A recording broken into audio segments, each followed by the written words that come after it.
نہ زیادہ ہونا چاہیے. تو وہ کاؤنٹ یاد رکھنے کے لیے اور 133 بار ہی کنفرم رکھنے کے لیے آپ کو تسبیح کی ضرورت پڑے گی.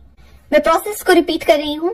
آپ نے اول و آخر 11 بار درود شریف پڑھنی ہے. بیچ میں آپ نے 133 بار سورہ کوثر پڑھنی ہے. پھر سجدے میں جانا ہے اور اپنی حاجت یا اپنی پرابلم آپ نے اللہ تعالیٰ کے سامنے رکھنی ہے.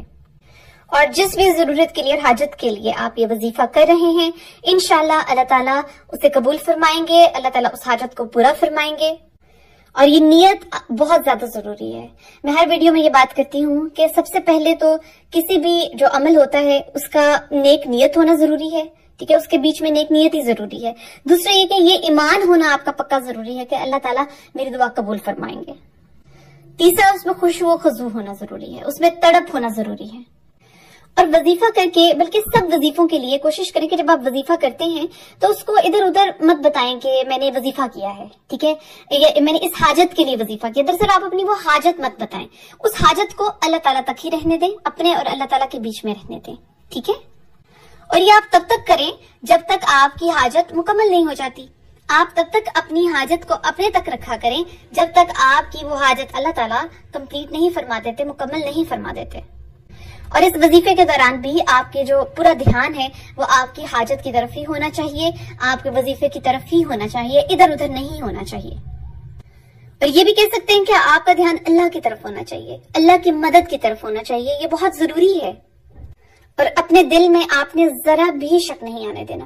یہ شک تو پیدا ہی نہیں ہونا چاہیے کہ میری حاجت پوری نہیں ہوگی, یا اللہ تعالیٰ میری دعا قبول نہیں کریں گے, اللہ تعالیٰ مجھے سن نہیں رہے, یا میں بہت گناہ گار ہوں تو میرے گناہوں کی وجہ سے تو میری عبادت جو ہے نا وہ قبول نہیں ہوگی.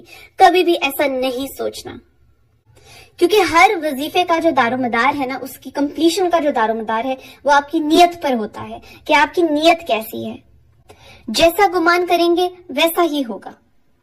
اور آپ موسٹلی جو وظائف ہیں ان کے لیے اجازت بھی لیتے ہیں کہ اجازت چاہیے, کیونکہ یہ والا جو وظیفہ ہے اس کے لیے آپ کو کسی بھی قسم کی کوئی اجازت کی ضرورت نہیں ہے. یہ ایک مجرب وظیفہ ہے اور آپ کر سکتے ہیں بغیر کسی اجازت کے. وظائف کے قبول ہونے کی میں آپ کو ایک اور سب سے بڑی چیز جو بتاؤں, شاید میں نے پہلے کبھی کسی ویڈیو میں اس کا ذکر نہ کیا ہو, کہ اگر آپ چاہتے ہیں آپ کی دعائیں قبول ہوں, آپ چاہتے ہیں کہ آپ کی حاجات پوری ہوں, آپ کے گھر پہ مصیبتیں نہ آئیں, وظائف کرنے کا, اللہ سے لو لگانے کا فائدہ آپ کو تبھی حاصل ہوگا اگر آپ حلال رزق کما رہے ہیں.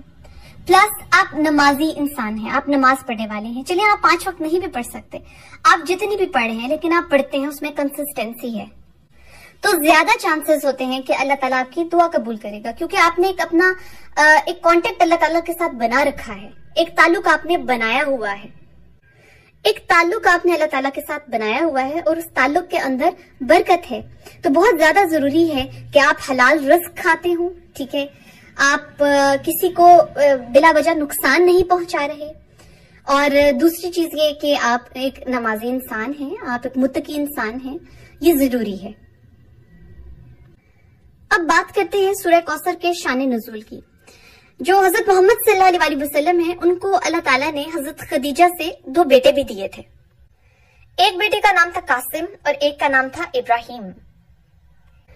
اب جو ان کے دونوں بیٹے تھے وہ انتقال کر گئے, یا آپ جانتے ہیں کہ ان کے بیٹے جو تھے وہ زندہ نہیں رہے تھے. جب قریش نے یہ دیکھا تو انہوں نے اس چیز کا فائدہ اٹھایا اور کہنے لگے کہ حضرت محمد صلی اللہ علیہ وسلم کی تو نسل ہی ختم ہو گئی, نعوذ باللہ. اور پھر وہ حضرت محمد صلی اللہ علیہ وسلم کو تانے دیتے تھے. اللہ رحم کرے, دیکھیں اس قدر وہ برے اور کس طرح کے لوگ تھے. آپ دیکھیں کہ ان کی ڈیفینیٹلی مغفرت تو نہیں ہوگی, تو کیسے وہ اپنے جو نبی تھے ہمارے حضرت محمد صلی اللہ علیہ وسلم, ان کو تانے دیتے تھے. تو کیونکہ حضرت محمد صلی اللہ علیہ وسلم ان تانوں کی وجہ سے بہت زیادہ رنجیدہ ہوتے تھے, تو تب یہ سورت جو تھی وہ نازل ہوئی تھی.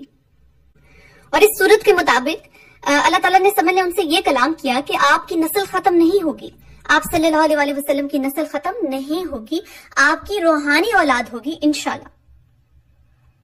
اور اللہ تعالیٰ اس طرح سے مخاطب ہوئے حضرت محمد صلی اللہ علیہ وسلم سے کہ ہم آپ کو بہت خیر عطا کرنے والے ہیں, بہت کثیر تعداد میں خیر عطا کرنے والے ہیں. تو اس صورت میں جو بات ہو رہی ہے ان اتینا کل کوثر, یہاں پہ بیسیکلی ڈائریکٹلی حوض کوثر کی بات نہیں ہو رہی, یہاں پہ کثیر کی بات ہو رہی ہے, یعنی کثیر تعداد میں کیا خیر.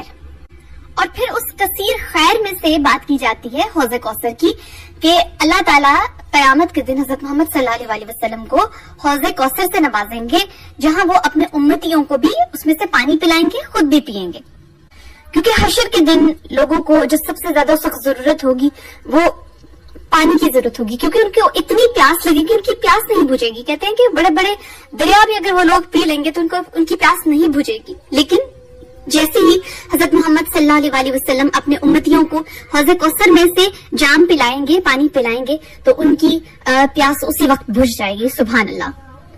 اور پھر مزید انہوں نے ان کو خیر کیا، اللہ تعالیٰ نے جو ہے وہ اس دنیا میں بھی ڈیفینیٹلی، آخرت میں تو ہے ہی، اس دنیا میں انہیں کس اور خیر سے نوازا کہ دیکھیں قریش کا جو ہے وہ ان کی کتنی اولاد نرینہ تھی، ان کی کتنی اولاد تھی، کتنے بیٹے تھے ان کے، لیکن ان کا نام لینے والا کوئی بھی باقی نہ رہا، جبکہ حضرت محمد صلی اللہ علیہ وسلم بے شک ان کی اولاد نرینہ نہیں تھی، بیٹا نہیں جو تھا وہ کوئی بھی زندہ رہا، اس کے باوجود اللہ تعالیٰ نے ان پر اتنا فضل کیا کہ قیامت تک حضرت محمد صلی اللہ علیہ وسلم کا نام لینے والے موجود ہیں اور رہیں گے، ان کے امتی۔ تو یہ ایک اللہ تعالیٰ کا ان سے وعدہ ہے اس سورت کے اندر، سورہ کوثر کے اندر، اور اسی لیے اس کی بہت زیادہ فضیلت ہے کہ اللہ تعالیٰ بار بار اپنے نبی سے فرماتا ہے کہ تم پریشان نہ ہو، تم ان کے تانوں سے پریشان نہ ہو، میں تمہیں اتنی خیر عطا کروں گا کہ وہ اس سب پر غالب آ جائے گا۔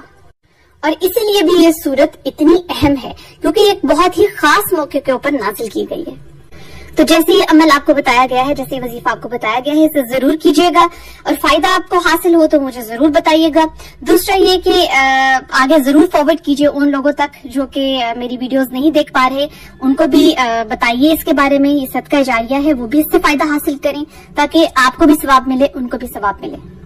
اور جب آپ کے وظائف کمپلیٹ ہو جاتے ہیں، ٹھیک ہے، آپ کی حاجت پوری ہوئی ہے یا نہیں ہوئی یا کچھ دیر کے بعد ہوئی ہے، جو بھی ہے، ٹھیک ہے، آپ کا وظیفہ جب کمپلیٹ ہو جاتا ہے تو کوشش کیا کریں کہ اللہ کی راہ میں کچھ نہ کچھ اپنی استطاعت کے مطابق ضرور دیا کریں، ٹھیک ہے، کچھ نہ کچھ خیرات میں ضرور دیا کریں، نیڈی لوگوں کو جو ضرورت مند ہیں ان کو دیا کریں، اس کا بھی آپ کو اجر ملے گا اور آپ کی دعائیں انشاءاللہ قبول ہوں گی۔ مجھے بھی اپنی دعا میں یاد رکھیے گا۔ جزاک اللہ خیر۔